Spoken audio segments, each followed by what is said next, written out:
مساء الخير مشاهدينا، برحب بحضراتكم وحلقة جديدة وأسبوع جديد مع مصر الحلوة. برغم أنه كان أسبوع مؤلم وبه العديد من الأحداث على المستوى المصري والمستوى العربي، لكن مصرة وهبدأ بشيء كلنا بنعتز بيه، وهو 62 سنة على الثورة الأم، ثورة 23 يوليو. برحب بحضراتكم، بقول لحضراتكم كل سنة وانتم طيبين. ثورة مجيدة لشعب وجيش. دايما في الوقت ده بداية ما كنا نعرف ان الجيش ابتدى يحمي مصر، ابتدى فعلا ينقلنا من ملكية لجمهورية، ولكن بقيادة عسكرية نظرا لحرصه على المصريين، للمجتمع المصري اللي كان في طبقتين فقط، ولكن طبقة منهم قليلة جدا وغنية جدا، وطبقة فقيرة جدا. يمكن لولا هذه الثورة ما كنت الآن أمام حضراتكم وأكلمكم. لولا هذه الثورة ما كانش في مجانية تعليم. دايما شفنا ان الجيش من الوقت ده، ودي كانت بداية حركة الضباط الأحرار، انهم يحملوا أرواحهم على أيديهم لتضحية بنفسهم علشان يجدوا مكانة للبلد دي وللشعب ده. مع حضراتكم شفنا منهم ده وما زلنا نراه، ان هو دايما يضحي بنفسه. دايما بنشوف جيشنا حاطط ايده على كفه علشان يحمينا. الاسبوع ده شفنا وفقدنا اكتر من 22 ضابط ومجند في عمليه ارهابيه لا يقال عنها الا انها قذره. جنود قبل الصيام بنص ساعه، مأساة لتاني مره بتتكرر وهم صايمين لسه مستنيين يشربوا نقطه ميه. كل اللي حصل ان هم لاقوا عمليه ما توصفش غير بانها فعلا قذره وارهابيه. لكن جيشنا هيظل على راسنا وفي عينينا وهيفضل حمينا، وكلنا حرس حدود، مش اللي على الحدود بس. برحب بحضراتكم مرة تانية. النهاردة حلقتنا هتكون حلقة غنية فيها العديد من الداخل، كلام عن ما يحدث بالداخل وأيضا ما يحدث في الخارج. لكن اسمحوا لي أرحب بزميلي حسام. مساء الخير يا حسام. مساء الخير يا ألفت، وكل سنة ومصر طيبة بإنجازاتها وبتواريخها اللي دايما بترسم جواها حلاوة من حلاوة البلد دي. وزي ما قالت ألفت إنه 23 يوليو كانت بداية أو مش بداية الوقفة ما بين الجيش والشعب. عايزين نقول إنه كلمات الرئيس عبد الفتاح السيسي في ذكرى 23 يوليو قال إن الجيش والشرطة هم دايما اللي هيبقوا قدام هذا الشعب، هم دايما اللي هيتلقوا ضربات هذا الشعب، وإلا كنا هنتحول في لحظة من اللحظات لدولة من دول الجوار المحيطة بينا. واستشهد بده يعني عندنا حادثة الفرافرة زي ما قالت ألفت، بنحتسب كل الشهداء عند الله.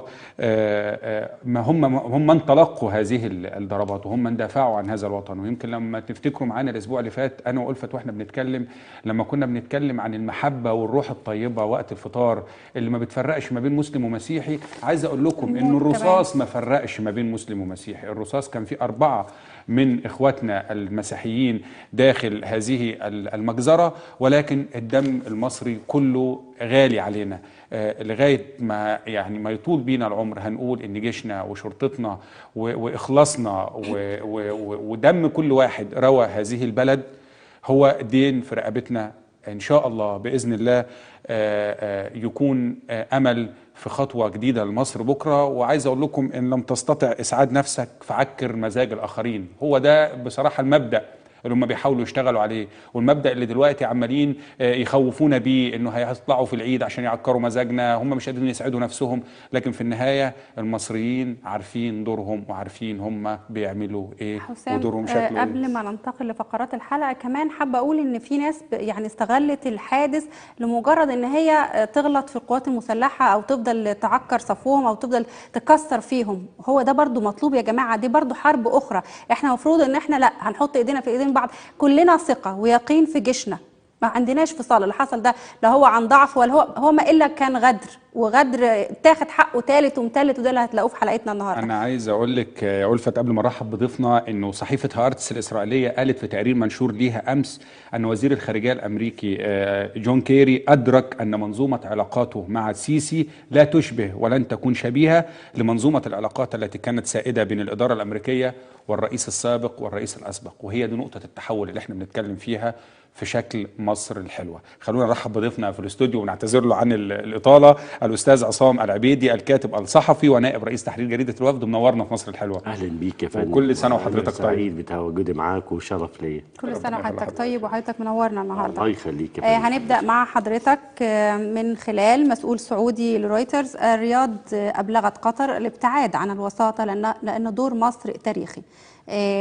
هو بيؤكد هنا: غادر أمير قطر الشيخ تميم بن حمدان الثاني مدينة جدة السعودية مساء أمس الأول بعد ختام زيارة قصيرة إلى الرياض استمرت عدة ساعات التقى خلالها العاهل السعودي الملك عبد الله بن عبد العزيز في زيارة لن تؤثر على قرار الرياض سحب سفيرها لدى الدوحة وفق تصريحات لرئيس لجنة الشؤون الخارجية بمجلس الشورى السعودية للدكتور عبد الله العسكر للوطن. انهم ده يعني زيارة لن تؤثر على سحب السفير، لن يعود السفير السعودي، وفي نفس الوقت وطلب منه بشكل مباشر انه يبعدوا عن الوساطة في موضوع غزة. شوف حضرتك، طبعا السعودية مدركة تماما لعظمة مصر ودور مصر، وانه ما فيش حد في العالم العربي كله دفع فاتورة زي ما دفع المصريين. انا لا ابالغ على الاطلاق اذا ما قلت ان الشعب المصري دفع في سبيل القضية الفلسطينية اكثر من الفلسطينيين انفسهم. رئيس السيسي بالامس قال أن مصر دفعت 100,000 شهيد، أكثر من 200,000 مصاب. لازلنا حتى الآن نعاني من تبعات الحروب اللي خاضتها مصر، كانت دفاعا عن قضية فلسطين، وكانت قضية فلسطين فوق رؤوس المصريين. لغاية دلوقتي معاناة في الاقتصاد، معاناة في المرافق، تعب وألم.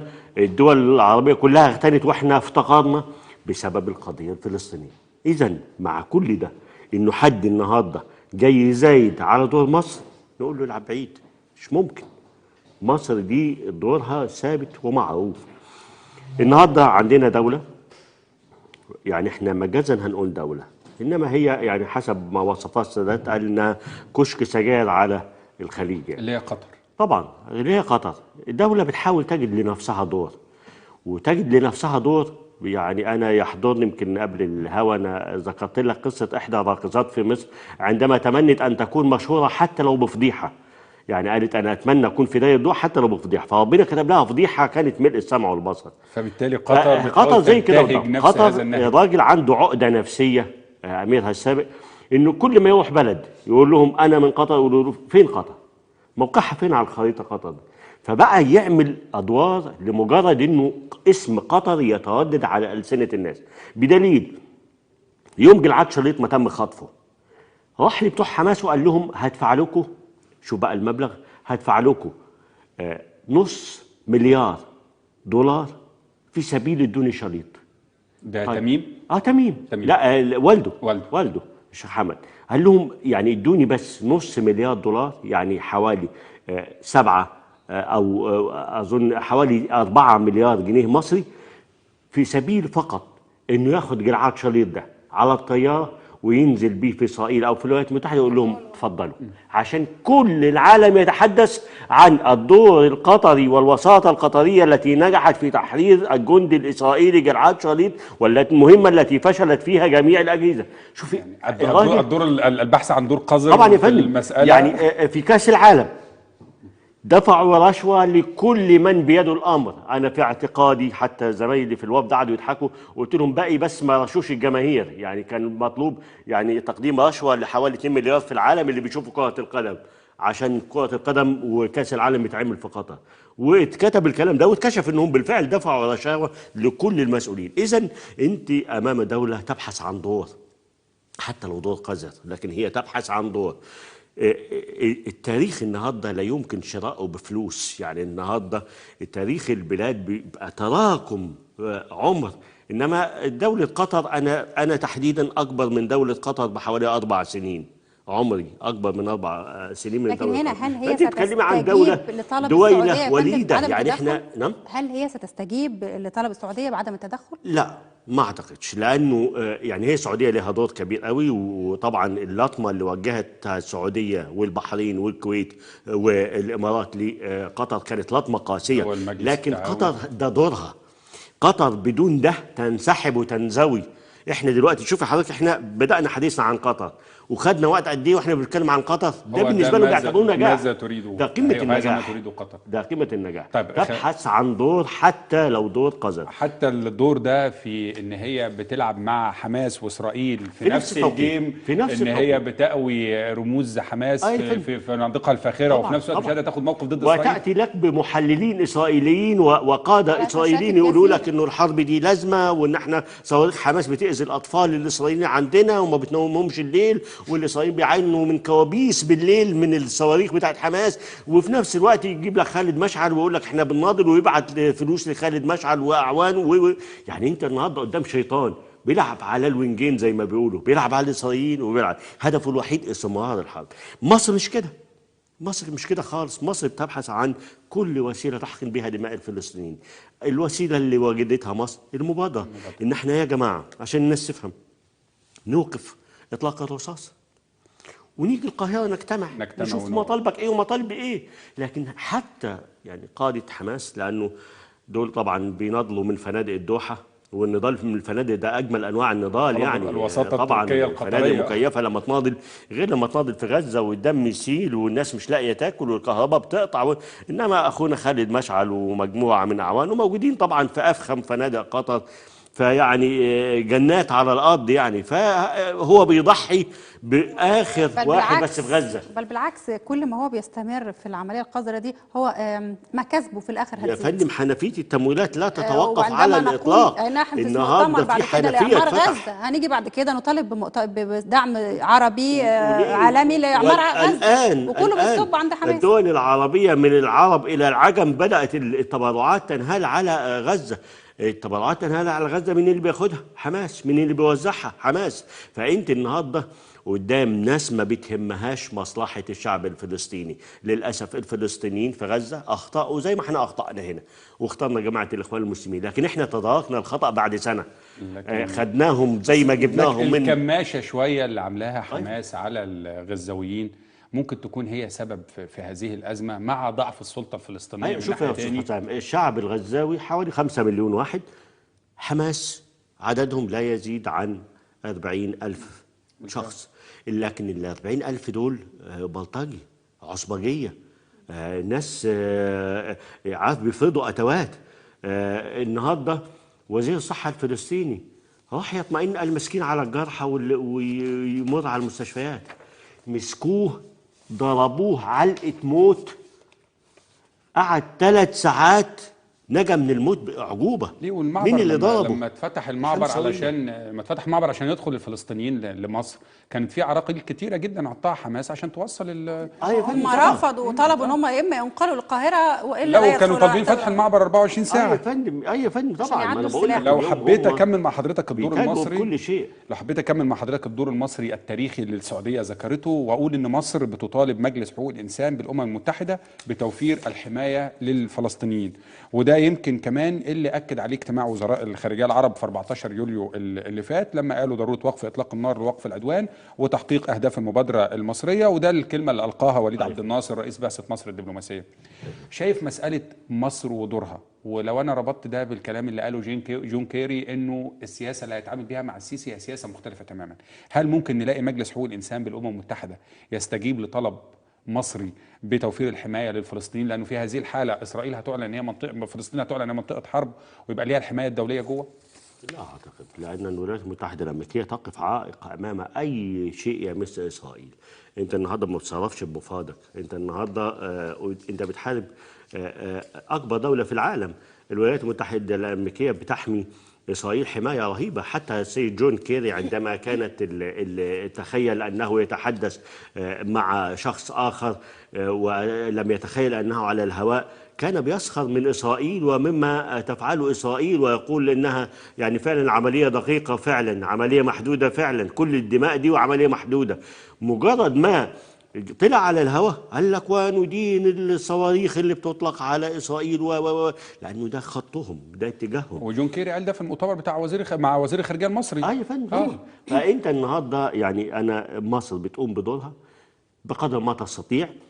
مبادره مصريه نالت ثقه العالم باجمع.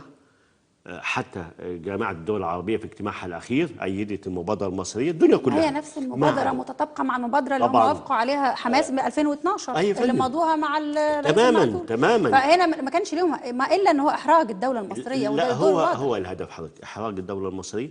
هو الهدف إنه قادة حماس سلقوا تعليمات من قطر ومن تركيا بإفشال هذه المبادرة ودخول تركيا وقطر على الخط. طبعا يا يعني فندم. يكونوا عامل موازي مع هم عايزين يدخلوهم يعني طيب أي ممكن جملة ده في الحوار. مطلوب دلوقتي، ممكن ناخد خط تاني، ممكن ده يكون مطلوب دلوقتي لتشتيت الرأي العام على ما يحدث في العراق وداعش، وده أيضا يصب في مصلحة تركيا والأماكن دي. لا شوفي حضرتك، يعني هو للأسف يعني مصر بتحاط بحزام ناري من كل ناحية. للأسف شديد المنطقة شهدت تفتيت يعني بشع. أعتقد أن الشيطان كان يعجز عن القيام بهذه المهمة. إسرائيل هي الكسب الأول والرابح الأول من هذه العملية. كل الدول العربية تفتتت. العراق النهارده شايفين اللي بيحصل فيها، سوريا شايفين اللي بيحصل فيها، ليبيا على يعني على الحدود بقت دلوقتي بؤر صراع ملتهبة. فكل ناحية أنت في خطر بالفعل. إسرائيل استغلت الفرصة أيضا، لأنه حالة الوهن اللي موجودة في العالم العربي حالة غير مسبوقة. أنت حاليا لا تملكي إلا الشجب والإدانة للأسف الشديد. فتمادت إسرائيل وستتمادى أكثر. وإخواننا البعدة دول ادوهم الفرصة. لما أنت اختطفت الثلاث مستوطنين دول وتم قتلهم، إسرائيل من البداية كسبت المعركة الإعلامية، كسبتها إعلاميا. بقت كل الناس يقول لك لا دي جريمة شنعاء، دي ده عمل ده كذا كذا. لما أطلقت عليهم الصواريخ نسيوا حريق الشاب الفلسطيني. يا فندم طبعا نسيوا، اللي كان بداية الأزمة. أو عندهم شرعية. هو العالم ينظر بانتقائية، خاصة الولايات المتحدة ومن يواليها. يعني النظارة بتاعتهم لها عين واحدة والعين الثانية بيشغلوها زي ما هم عايزين. شوف الحاجة زي ما هو عايز. فأنت النهاردة قدام عالم بالفعل منحاز، ومنحاز للأقوى، والأقوى هو إسرائيل. يعني دعنا نعترف بذلك. فيعني نتمنى الأيام القادمة أنه قادة هذه العصابة حماس أنه يعودوا إلى ضمائرهم إن كانت هناك ضمائر، ليدركوا أن المبادرة المصرية هي المخرج الوحيد للأزمة. نوقف ضرب النار ثم نجلس على مائدة التفاوض ونقول لكن النهارده بيضعوا شروط تعجيزية يعني هم جنونية. يعودوا إلى ضمائرهم، ولا نلاقي في انتفاضة من داخل ال5 مليون غزاوي؟ هذا يعني أنا لو هتكلم على العودة للضمائر كانت رجعت الضمائر من زمان. هذا ما طلبت فيه في مقالي إن شاء الله رب العالمين نازل السبت، إنه قلت لأهل غزة من فضلكم يعني صوروا على العصابة دي زي ما احنا صورنا على عصابتنا، زي ما احنا وضعناهم في السجن حطوهم انتوا في السجون ده مكانهم الطبيعي، لأنه حرام. الشعب المصري عصابة تختطف شعب. احنا شعب عصابة تختطف شعب. 5 مليون يختطفوا من قبل 40,000 واحد، وشايفينهم انه ناس بتتاجر بالدم. لأن المصري غير أي حد. مع كامل المصري، المواطن، الانسان المصري غير اي حد. يا فندم طبعا. لكن يعني انت الطبيعه المصريه يعني كمان الغزاويه انتمائنا لجيشنا يا فندم. طبعا الغزاويه تحملوا كثيرا. ما فعلته حماس باهل غزه لم تفعله اسرائيل بهم. وصل بهم الحد تكسير عظام. يعني في عز الاحداث الحاصله بقول لك وزير الصحه الفلسطيني راح يطمئن على الجرحى، ضربوا له علقه موت بكل ما تعنيه الكلمه من معاني. ما برضه النظام الرسمي هنا يا فندم يعول عليه. يعني القيادة، السلطة الفلسطينية الموجودة، السلطة الرسمية الموجودة يعول عليه. السلطة عاجزة تماما. ده شيء مضحك أنه السيد أبو مازن عندما أراد، طبعا هو من البداية أيد المبادرة المصرية من بدايتها وقال إنها الطريق الوحيد. وتقريبا أغلب دول العالم اللي كانت مناصرة للقضية أيدت بما فيهم إسرائيل. يعني إسرائيل نفسها جمع الدول العربية كمان. أبو مازن عمل إيه بقى؟ ذهب إلى تركيا وإلى قطر ليضغطوا على قادة هذه العصابة حماس حتى يوافقوا على المبادرة المصرية. شفت بقى النكتة وكان في حضور بان كيمون. ده النكتة الأكبر. يعني كمان كان جايب وسيط شرعي في المسألة. يعني ده ممكن يصلح يبقى نكتة. ما هي النكتة الأكبر إن هم يضربوا الأطفال والنساء وهم عارفين أصلا مكان قادة حماس فين. يعني دي النكتة الأكبر، إن أنا عارف فين المقاومة، ولا عارفين أماكنهم. هل تقنعني إن إسرائيل لا تعرف مكان المقاومة في الحمساوية الموجودة هناك؟ لا شوفي، أنا أعتقد إنه إسرائيل هي المستفيد الأكبر من هذه المعركة. لأنه إسرائيل بتحقق أهدافها كما يجب. بتدمر البنية التحتية لغزة، خليها ترجع ل50 سنة ورا. النهارده عندك 15,000 بيت تهدموا. شوف انت عندك النهارده حوالي 800 شهيد، عندك النهارده ما يقرب من 5000 مصاب، ودول هيبقوا عالة بعد كده على الاقتصاد الفلسطيني. طبعا يا فندم وعلى طبعا. عندك حوالي 15,000 بيت تم تدميرهم تدمير كامل. انت بتتكلم ان محطات كهرباء اتضربت. انت النهارده عشان غزه تعيد اعمارها عايز سنين وسنين. فانت النهارده اسرائيل هي الكاسب الاول، بل بالعكس انا اعتقد انه يعني حماس بتؤدي لاسرائيل خدمات جليله. يعني عارف انت لما يبقى بتستفز اسد فهياكلك، لكن انت لما تبقى في قدره هذا الاسد، يعني دائما اقول انا ان المقاومه اذا لم تكن مدروسه ومحسوب قراراتها تصبح نوع من الجنون. يعني المقاومه حق مشروع للجميع، لكن لابد ان تمتلك ادواتك اولا. لا، المقاومه اللي هي تحمي الشعب دي يطلق عليها مقاومه، لكن دي عصابه وارهابيين. هم لا يحموا الشعب في ده شيء. شعب مختطف بالظبط. ده شعب يا فندم. هم لكن يعني كلمه مقاومه دي كتير عليهم جدا، وده اللي انكشف امام العالم كله. البند الثاني في ميثاق انشاء حماس كان انها مقاومه اسلاميه خاضعه للتنظيم الدولي للاخوان. الاخوان في الداخل كما هم في الخارج ناس بتتاجر بالدم، ناس مكاسبها بالدم، بدليل عندنا في مصر يوم حادثه المنصه بقوا يمنعوا عربيات الاسعاف واطقم الاسعاف انه يشيلوا الجرحى.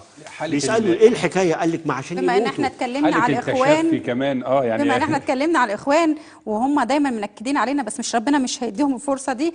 خلينا ناخد مع حضرتك خبر كمان. الاخوان تستغل ليله القدر وتنظم مظاهرات المساجد ومصادر مسيرات عقب التراويح بالهرم وعين شمس وحتى الفجر، ومفتي الجماعه ينشر رسائل لإثارة حماس الاعضاء، وخبير محاولات انتهازيه لاستغلال مناسبه دينيه.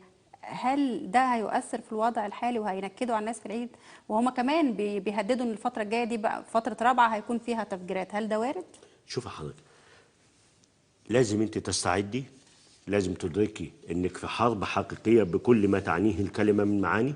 لازم يبقى في استنفار كامل ويقظه كامله من الشعب والجيش، لانه الاخوان 85 سنه وهم ليهم عدو واحد، السلطه. فكانوا بيرتموا لاحضان الشعب ويمثلوا دور المظلوميه، والشعب ياخدهم في حضنه. ولذلك شفت انت طول 85 سنه المره دي اللطمه والصفعه جاءتهم من الشعب. فهم النهارده جميع الشعب المصري مستهدف، بدءا من الحاج ام محمد بتاعه الفجل لغايه عبد الفتاح السيسي رئيس الجمهوريه. الشعب المصري سلطه وشعب اصبحوا مستهدفين. النهارده لما يفجر لك محطه مترو انفاق فيها مين؟ فيها بشر، الناس عاديين. طب لما يروح في اسكندريه ويحط قنبله في حضانه النهارده الحضانه فيها مين بالظبط؟ قطر ابو قير كمان فيها اطفال. القطار قطار ابو قير النهارده. فاذا لم يصبح او لم تصبح العداوه مع سلطه كما كان في الماضي، لا، بقى الشعب كله عدو للاخوان، الشعب كله مستنفر، ويجب ان يستنفر لمقاومه هذا الوباء. لانه انا بعتبره انه لابد ان احنا نتحمل. ليه؟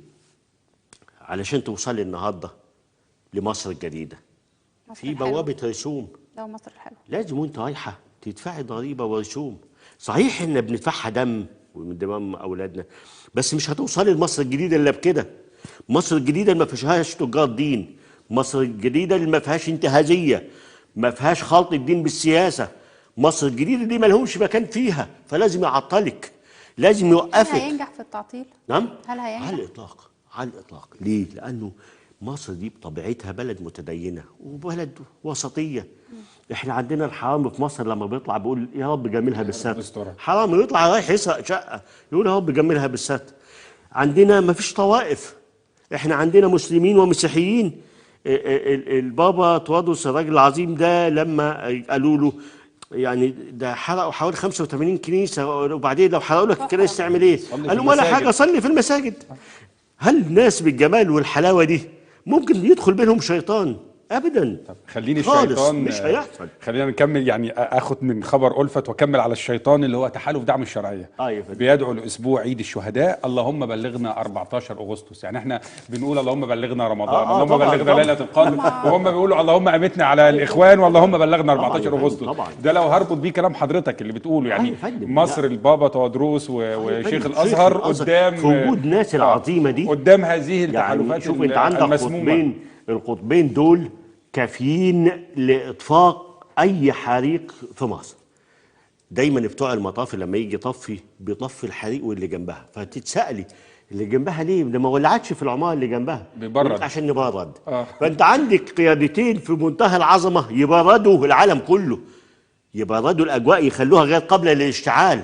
عندك قياده دينيه في الازهر، عندك قياده دينيه في الكنيسه، الاثنين لهم من القبول والوطنيه والاحترام ما هي يكفينا تماما ان احنا يعني نبقى ننام واحنا يعني مطمئنين. لكن زي ما احنا بنقول هم مش هيتوقفوا، هم بيعتبروا يوم 14 اللي جاي 14 8 اغسطس ذكرى فض رابعه والنهضه. طبعا بيعتبروه يوم الفصل. احنا لازم نحتاط انه اجهزتنا تصبح اجهزه يقظه، جيش وشرطه وشعب. الشعب اهم، يعني طبعاً. خلينا نؤكد ان في المرحله دي انا من يوم 3/7 انا فاكره يا حسام كنا على الهوا وقلت ان أيوة. اللي جاي هيبقى صعب، كانوا طبعاً. بداوا عمليات طبعاً يا ارهابيه فندم.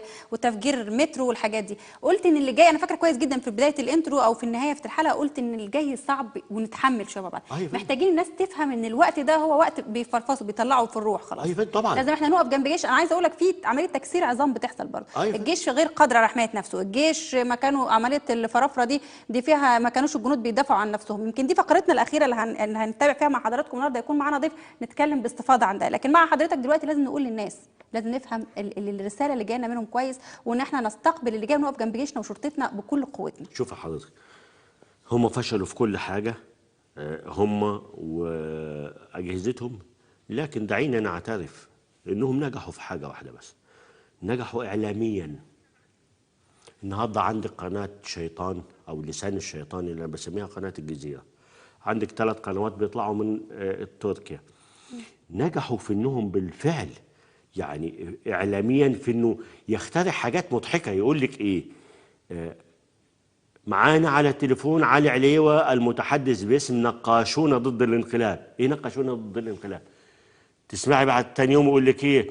سيد مش عارف نادي المتحدث باسم الحلاقون في ايه ده؟ ليه؟ والكاميرا يعني الكلوز اللي دايما جايبه 5 6 طبعا. على اساس ان هي التظاهرات ويجيبهم يعني ما بنغيروش، ويقول لك قريه مش عارف ايه ضد يتخيل لك انه مصر دي كلها مظاهرات ضد العسكريين وضد ايه ده؟ فهم نجحوا. احنا بقى للاسف الشديد مفيش آلية موازيه تقدر تشتغل ما على نجحش في ده. حتى دول خارجيه كتير لما كنا بنعاتبهم ونقول لهم طب يعني انتوا ليه بتقولوا على ثوره الشعب في مصر ثوره شعبيه خالصه في 30 يونيو تقولوا عليها انقلاب؟ قالوا عشان قناه الجزيره هي اللي بتوصل عندنا. انت عندك النهارده مباشر، لا هم كمان استعملوا مصر مباشر امريكا. يعني انت واصلين، انما انت النهارده انا بعتبر انه النظام القائد في مصر الان يحارب بسيف من خشب. ليه؟ لانه انا مثلا انا شخصيا كان طالبت في الاعلام الرسمي التلفزيوني الرسمي تلفزيون الدوله انه يتعمل برنامج يومي، وقلت لهم حتى انا عندي استعداد ان انا اشتغل البرنامج ده مجانا يومي اسمه حقائق واكاذيب. يجي النهارده كل البرامج بتاعت الجزيره الموجهه لمصر نمسك الاكاذيب اللي بيقولوها ونرد عليها بحقائق. انت عندك النيل الدوليه، انت عندك قناه موجهه للخارج، ده غير الفضائيه المصريه الاولى والثانيه، هي برامج موجهه للخارج. وفي عندك قناه بتذاع باللغه الانجليزيه. بالضبط يا فندم. انما للاسف ما حدش قايم بدور خالص. يقول لك لا احنا مش عايزين ندي الجزيره اكتر من اهميتها. لا، هي مهمه، هي واصله، هي نافذه، يعني هي مؤثره ومؤثره. انما للاسف الشديد عدم الوعي عند مسؤولينا. ايام 67 في حرب 67 كان في برنامج في صوت العرب يومي اسمه حقائق واكاذيب بهذا الاسم. يجيب الاكاذيب بتاعت العدو الاسرائيلي ويجيب الرد بتاعها من الناحيه المصريه. فده كان عامل يعني عارفه تحصيل للجبهه الداخليه. انت مطلوب تحصيل للجبهه الداخليه يمكن دلوقتي. علشان ما نوصلش للاستحقاق الثالث. يمكن كل الضغط اللي حاصل دلوقتي منهم سواء خارجيا او داخليا علشان مصر تقف عند الاستحقاق الثاني وهو رئيس الجمهوريه، وما نقدرش ننفذ ويبقى عندنا برلمان وحكومه منتخبه من الشعب. هل ده فعلا اللي ممكن ياخرنا شويه الفتره الجايه؟ هم عايزين يعملوا ده ياخروا ده؟ يعني خلينا نرجع كمان يمكن للوفد وجدل في حزب الوفد حول الانضمام لتحالف عمرو موسى. ليه عمرو موسى بقى اسمه بيتردد كتير وبيزج بيه في كل المشاكل بتاعه الاحزاب؟ ليه بقى هو العنصر المشترك في كل ده؟ يعني انا محتاجه افهم من حضرتك ده، وخاصه مع حزب الوفد. وهل هو بالفعل سيكون مع حضراتكم في تحالف؟ هل هو من يبحث عن دور او هو يزج باسمه؟ هل هو موجود فعليا؟ يعني في البداية طبعا أنا أنا أعمل في صحيفة الوفد لكن لا أنتمي لحزب. لكن يعني دعينا نقول بشكل أنا عارفة عام إن حضرتك هتتكلم بحيادية هو نظرا للمهنية، فأنت سيد عمرو بتتكلم موسى بحيادية. سيد عمرو موسى في لجنة ال50 بالفعل قبل بلاء حسن وأثبت أنه راجل دولة، راجل محترم وقادر على قيادة العمل الجماعي ده. هو بالفعل يعني هناك نية لأن يكون عمرو موسى رئيسا لمجلس الشعب، رئيسا لمجلس طيب النواب. في اسم المستشار عدلي منصور أيضا بيطرق حاليا على الساحة. يعني حتى الدكتور سيد بدوي قال نحن فتحنا في الأمر وهو رفض. ما هو أعلن ده آخر أخبار كده إنما يعني اللي على الساحة الآن السيد عمرو موسى، والبديل الآخر ليه بنسبة أقل هو مصطفى الفقي. يعني فالسيد عمرو موسى من أسرة وفدية شهيرة، فهو أقرب الأحزاب القائمة للوفد، حتى أنه هو رئيس الشرفي الرئيس الشرفي لحزب الوفد هو عمرو موسى. فعندما يتحالف مع الوفد أعتقد أن الأمر يعني يصبح لكن النهاردة هو أنت مشكلتك النهاردة بين أنك أنت عايز أكبر عدد من المقاعد، بتبص للقوى الفاعلة دلوقتي تلاقي إيه؟ تلاقي القوى الفاعلة اللي لهم تواجد بتوع الحزب الوطني القدام، فبص تلاقي التحالفات يعني نفسي فيه زي ما بيقولوا مش عايزه. يعني هو الأحزاب عايزين يتحالفوا مع الحزب الوطني بس خايفين من كلمة فلول وأنه بيضم فلول لدرجة أنه الحزب الحركة الوطنية أو حزب شفيق الحركة الوطنية يعني بتسعى كل الأحزاب لضم بتتبرأ منهم ويحاولوا يبتعدوا بيهم، لكن في نفس الوقت هم ليهم أعضاء حزب الوطني القدام، يعني ليهم تواجد بالفعل، لأن هم كانوا بيتعاملوا من خلال القبلية والعائلات وتواجدهم في الصعيد ولهم وجود والفلوس يعني أعضاء الحزب الوطني شئنا ما أبينا. إحنا يعني خلي بال حضرتك الصعيد مصر تحديدا أصلا لم تصل إليه كما يحدث هنا في القاهرة. خلينا بس القبيلة هي القبيلة والعائلة هي العائلة. طب خلينا أطلب، هل فعلا ده مصطلح أدخلوه الإخوان الفلول والعسكر؟ هل ده بالفعل موجود فلول وعسكر ولا كلنا مجتمع المفروض كلنا نرجع تاني وندوب في بعض ونتعلم من اخطاء اللي فاتت؟ شوفي حضرتك، انا كنت دايما حتى لما الاخوان عملوا القانون بتاع العزل السياسي كنت بعترض عليه اعتراض كامل واقول لهم خلوا الشعب هو اللي يعزل. الشعب لما يعزل هو من يرفض هو اللي يعزل من عنده. بتوع الحزب الوطني هو بتوع الحزب الوطني كلهم لصوص؟ لا طبعا، كان عندك حوالي 3 مليون واحد في الحزب الوطني. ما الحزب الوطني كان تجمع مصالح لكن مش تجمع عقائد خالص على الاطلاق ولا افكار. فالنهارده انت عندك واحد زي حمدي الطحان في الحزب الوطني من اشهر شرفاء مصر، النقل وقت العباره. اي فندم طبعا في عز وجود مبارك طلع التقرير بتاع العباره اللي غرقت. يا سلام، كان كافي هذا التقرير ان يسقط 10 انظمه مش نظام مبارك. النهارده عندك حسام بضاوي راجل واجهه مشرفه جميله، كان الكل بينادي ان هو كان المعارضه من داخل الحزب الوطني. يعني الحزب الوطني كان فيه شخصيات محترمه، حمدي السيد كان فيه شخصيات محترمه ولها وجود ولها وزن ما حدش يتجاهله على الاطلاق. انما مصطلح الفلول اللي عمل الاخوان والعسكر اللي عمل الاخوان عشان الدنيا تتقفل عليهم، عشان هو عايز يعني عارفه طريقه بوبو لاعب الاتحاد رحمه الله عليه يقول لك ايه؟ اللي يفوت يموت. كان اي حد يفوت منه يكسره. فيعني حتى الخطيب عانى من الاصابه لغايه ما اعتزل، فهو كل الناس على كتافه في ماتش الاعتزال. ايوه بالضبط كده رحمه الله عليه. يعني احنا قدام جماعه الاخوان كانت بتحاول بقدر الامكان انها تزيح اي قوه قصادها. مين القوه اللي قصادها؟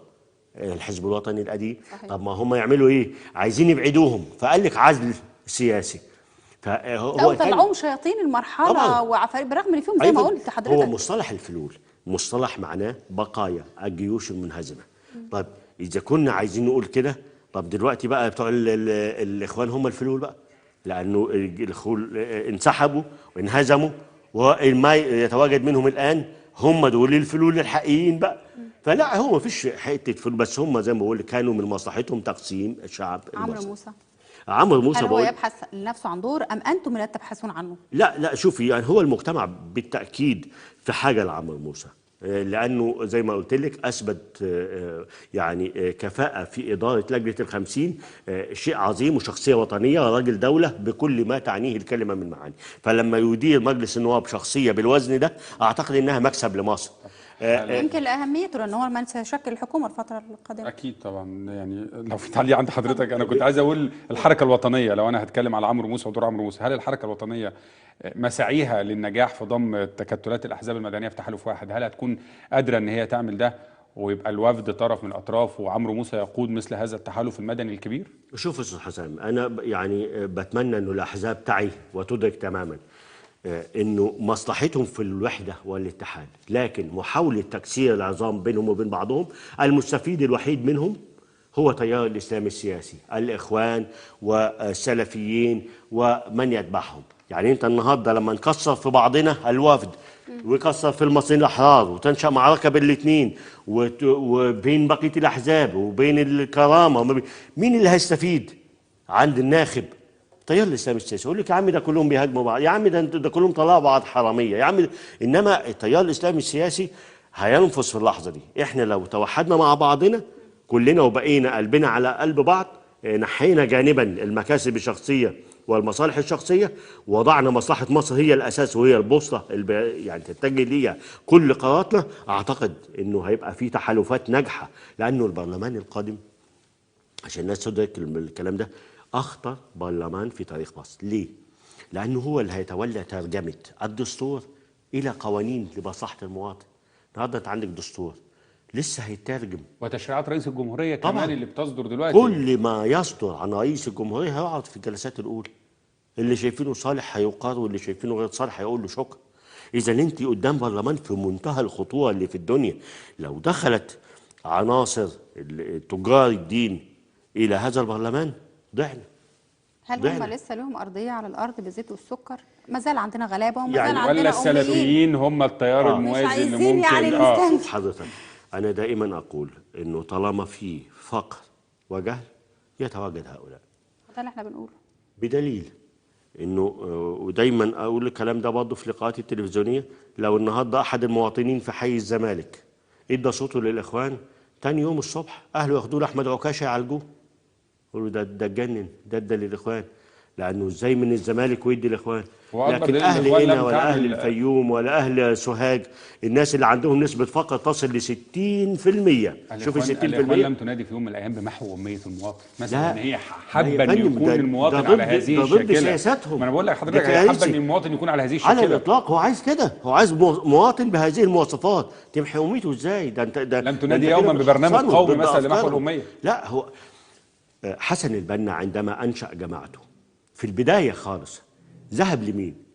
ذهب ل6، منهم حلاق، منهم عجلاتي، منهم نقاش، منهم منجد، من ال6 كلهم. طبعا دول فوق راسنا من فوق واهلنا وحبايبنا، لكن احنا نقصد نقول انه ما ذهبش الى اصحاب افكار، ما راحش المثقفين، لا المثقفين مش هيقبلوا فكرته. كان في علماء مصريين في الوقت ده ما فكرش ان هو يستشهد باي حد فيهم. لا خالص، ما ينفعش. هو انت النهارده عندنا سميره موسى عالمه ذره، يعني كانت طبعا استاذه ذره في الوقت ده، كان ممكن ان هو يقدر يشتغل معاه. في حياتك انت سمعت عن مبدع اخواني؟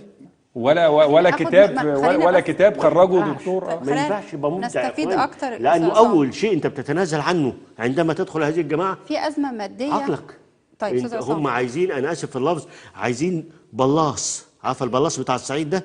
بلاص يحط فيه ميه، البلاص ما يقولش لا، يحط فيه عسل اسود ما يقولش لا، يحط فيه مش برضه ما يقولش لا. فهم عايزين بلاص مش مواطن. كنت هقطع علينا فكره البلاص دي، بس انا كده لا كده كويس انا ما وقفتش الكلام. استاذ عصام، خلينا ناكد ان هم السلفيين دلوقتي او حزب النور يعني تحديدا عندهم ازمه ماديه، هل ممكن ياخدوا تحت عبايتهم الاخوان المسلمين؟ لان هم مصادر التمويل الاخوان المسلمين ما زالت زي ما هي، هل ده ممكن وارد نشوفه الفتره الجايه؟ عشان برضه الناس ما تتغشش فيهم، السلفيين مع الاخوان مع كلهم شكل واحد. لكن دلوقتي انا قصدي وارد ان يبقى فيه تاني اختلاط ما بين الاثنين، ولا هم بالفعل لا على لا مع حزب النور صعب، لكن في احزاب تانية قائمه. انت عندك الوطن وسط. عندك مصر القويه بتاع من ابو الفتوح، عندك احزاب عديده. الدعوه السلفيه في حد ذاتها، الدعوه السلفيه اصلا. لكن احنا بنقول ليه انه كله ما يفرقش عن بعضه؟ لانه باعتراف ياسر برهامي قال لك 70% اللي كانوا متواجدين في رابعه العدويه من اولادنا السلفيين. 70%. يبقى النهارده انت لما تقولي لي اللي كانوا في رابعه اخوان، لا، اللي كانوا موجودين في رابعه اغلبهم كانوا من الجماعات السلفيه. يعني شوف بقى ايه. فانت النهارده لما تيجي تقول لي السلفيين غير الاخوان، لا، السلفيين زي الاخوان بدليل ياسر برهان مش هو نفسه اللي قال نصيحة إلى سواقين التوك توك والميكروباص، لو راكب معاك قسيس قول له رايح فين يا أبونا؟ إذا قال لك رايح الكنيسة وقف فورا، قول له زق عجلك، لأنه لو وديته الملهى في الهرم ربنا يسامحك، لكن توديه الكنيسة ما يسامحكش ربنا أبدا. ده مسجل فيديو، ده مسجل فيديو. والعديد للأسف من الفتاوى. هل ده ممكن نخليه في لجنة ال50؟ هل ده ممكن نشرع لمصر الجديدة؟ هل ده اللي احنا يعني شوف يعني لغوا سماحة الإسلام تماما ولغوا المحبة اللي بيننا. شوف احنا المسلمين لجأوا إلى من في بداية عهدهم لما كانوا في أضعف حالاتهم؟ للنجاشي، والنجاشي رفض إنه يعني يعيدهم إلى الكفار، رغم إنه إيه خدوا له هدايا عظيمة علشان يعني إيه قال يعني يرحب بيهم. قالوا بس احنا عايزين اللي عندك دول. فلما سمع منهم قال لهم لا، يعني هؤلاء يتحدثون حديث يعني سماوي، فأبقاهم النجاشي. النهارده رسول عليه الصلاة والسلام عندما كان يتحدث عن المسيحيين يعني في أقل من إنه زوجته تزوجها السيدة مريم القبطية من المسيحيين، يعني ما فيش أكتر من كده في المودة والمحبة والاحترام. لكن هي دائما مصر الحلوة طبعا. اللي احنا لكن دايما هؤلاء خفافيش ظلام، هؤلاء بيضة الشيطان. أنا دائما أقول حسن البنا وضع بيضة الشيطان في 85 دولة. في بيضة الشيطان دي تفقس عندما تكون البيئة مناسبة، في جهل، في فقر، تبقى بيئة حاضنة تلاقي البيضة فقست وبقت كتكوت زي الفل. لا، في تعليم، في ثقافة، البيضة دي تبوظ، تلقى في المهملات. إذا التعليم والثقافة جزء من تعليمهم برضه. نعم؟ داعش جزء من تعليمهم برضه. طبعا. يعني الفقرة القادمة هتكون داعش والقاعدة كله يا أستاذة عباية واحدة، أشكال مختلفة لشخص واحد، لأنه تفكيرهم في النهاية بقول لك تفكير واحد. يعني أنا بقول لك أنا يعني إن جيتي لنهاية المطاف تلاقي تفكيرهم في النهاية بيصبوا في التكامل. إذن بالتعليم والثقافة نهزم خفافيش الظلام، وده يعني اللي أكد عليه ضيفنا الأستاذ عصام العبيدي الكاتب الصحفي ونائب رئيس تحرير جريدة الوفد.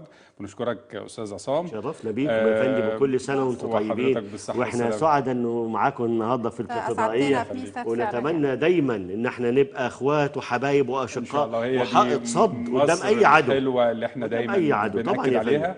بعد الفاصل، أمن وسلام أوطاننا بالشرق الأوسط ورسالة المحبة والسلام بعد الفاصل.